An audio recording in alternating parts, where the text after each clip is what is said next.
the Hans Rosling video and the Cheryl Wooden video, and I thought they were pretty interesting.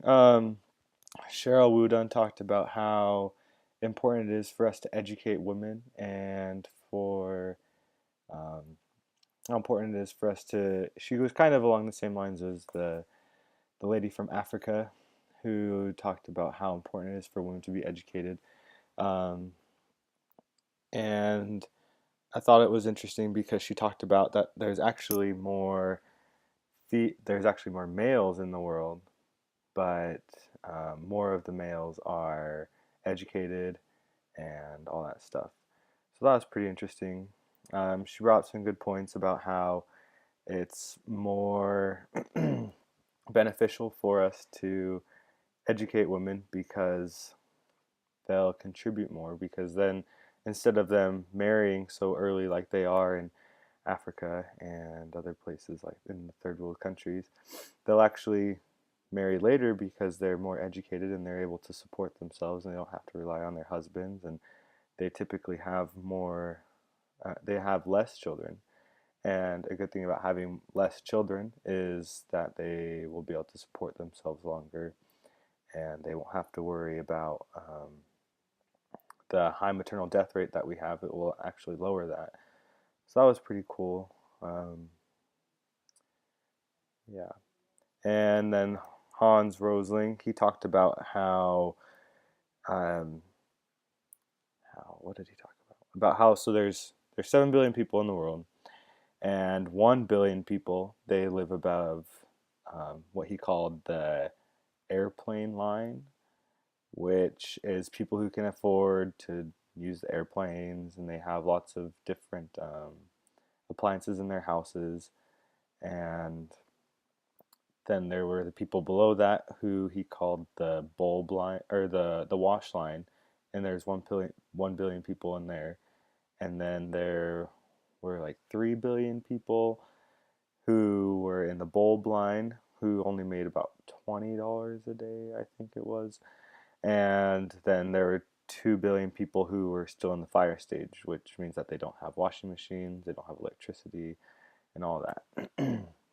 And he said how important it is for us to try and improve economically so that we can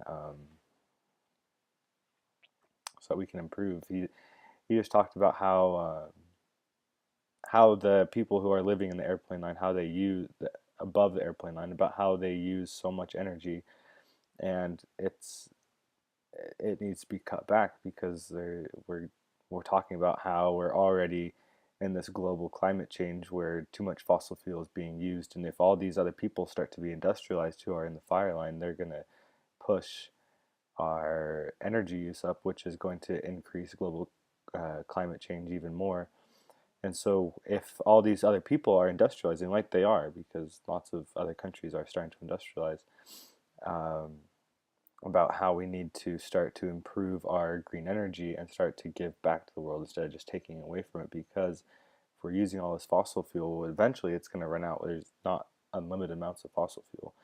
And um, everybody who's living in this first world living like we are, um, how they're telling everybody, you need to be more economically, I don't know, more economically, I don't know what word I'm looking for, more economically like strategic, I guess.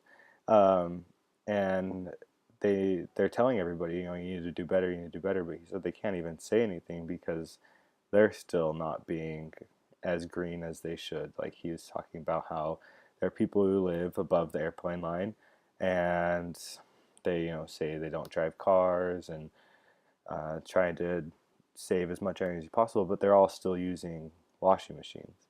And there are people who are in the third world country who aren't using washing machines, and they would love a washing machine, but they can't have one just because they can't afford one. So that was his point, and he said, there's nothing wrong with having a washing machine um, and loving it, but we need to be giving back as well, so that other people can afford these great things that we have. And those are my video comments.